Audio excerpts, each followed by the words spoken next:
मेवाड़ की राणा रतन सिंह ने अपनी पत्नी रानी पद्मिनी का चेहरा दिल्ली के सुल्तान अलाउद्दीन खिलजी को पानी और कांच में दिखाया। लेकिन हिंदुस्तान का साइंस कहता है कांच का आविष्कार 1535 में हुआ और रानी ने जौहर 1303 में किया। तो 237 साल पहले अपने हिंदुस्तान में कांच और मिरर नहीं थे।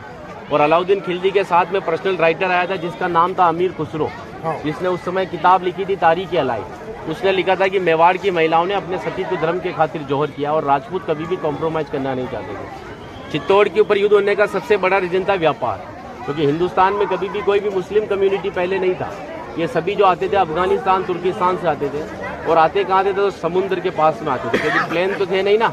तो इधर नज़दीक पड़ता है गुजरात और ये जाते थे दिल्ली, तो इधर पड़ता है दिल्ली, उनको क्रॉस करना पड़ता था ये मेवाड़।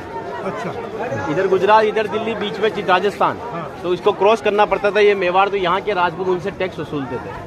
तो वो समय था 1299 का, जब अलाउद्दीन खिलजी पूरे हिंदुस्तान पर इस्लामी शासन चाहता था। गुजरात से जब दिल्ली की ओर रवाना हुआ तो यहाँ पर राणा रतन सिंह के पिता थे रावल समर सिंह। उन्होंने दिल्ली जाने से पहले उससे टैक्स लिया और टैक्स लेने के बाद में जब अलाउद्दीन दिल्ली पहुंचा तो मेवाड़ से नाराज कि मुझे दिल्ली में शासन करने के बाद में हर बार मुझे मेवाड़ को टैक्स देना पड़ेगा, इससे अच्छा है मैं मेवाड़ को जीत लूं। तो दिल्ली से वो 1.5 लाख सेना को लेकर मेवाड़ की तरफ बढ़ा, लेकिन चित्तौड़ से दिल्ली का डिस्टेंस 600 किलोमीटर है। तो उसने पहला स्टॉपेज 1301 में रणथंभौर के किले पर डाला सवाई माधोपुर। वहाँ का राजा था हमीर देव चौहान, जिसको मित्र बनाया और उसी मित्र को रात को खाना खाते समय पीठ के पीछे छुरा घोंप कर मार दिया।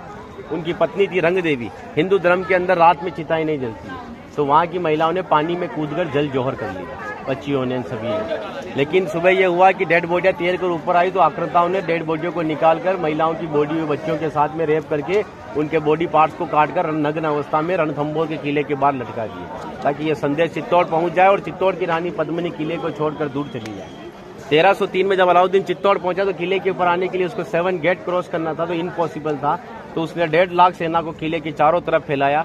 8 महीने के बाद में किले के ऊपर खाने की कमी आई तो रानी पद्मिनी के चाचा भतीजा गोरा और बादल ने राणा रतन सिंह से कहा कि हमारा राशन खत्म हो रहा है और जब ये भूखे और कमजोर सेना से हम युद्ध करवाएंगे तो ये युद्ध नहीं कर पाएंगे। रतन सिंह को बातचीत के लिए 7 गेट के नीचे भेजा तो अलाउद्दीन खिलजी ने उनकी गर्दन पर तलवार रखकर झुकने के लिए कहा, लेकिन मेवाड़ का राजपूत सर कटाने के लिए मंजूर होता है लेकिन सर झुकाने के लिए कभी मंजूर नहीं हुआ।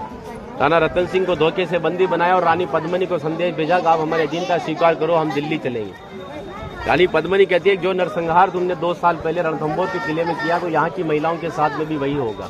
इस वजह से जहाँ मैं जाऊंगी वहाँ ये वीरांगनाएं चलेगी। 2 महीने का समय लिया। अलाउद्दीन खिलजी ने 700 डोलियां किले की ओर भेजी, लेकिन रानी पद्मिनी को पता था कि मेवाड़ में घूंघट सिस्टम है, तो हर एक सोल्जर्स को लेडीज पोशाक पहनाकर तलवार और भालों के साथ में उस पालकी में बिठा दिया और रानी पद्मिनी की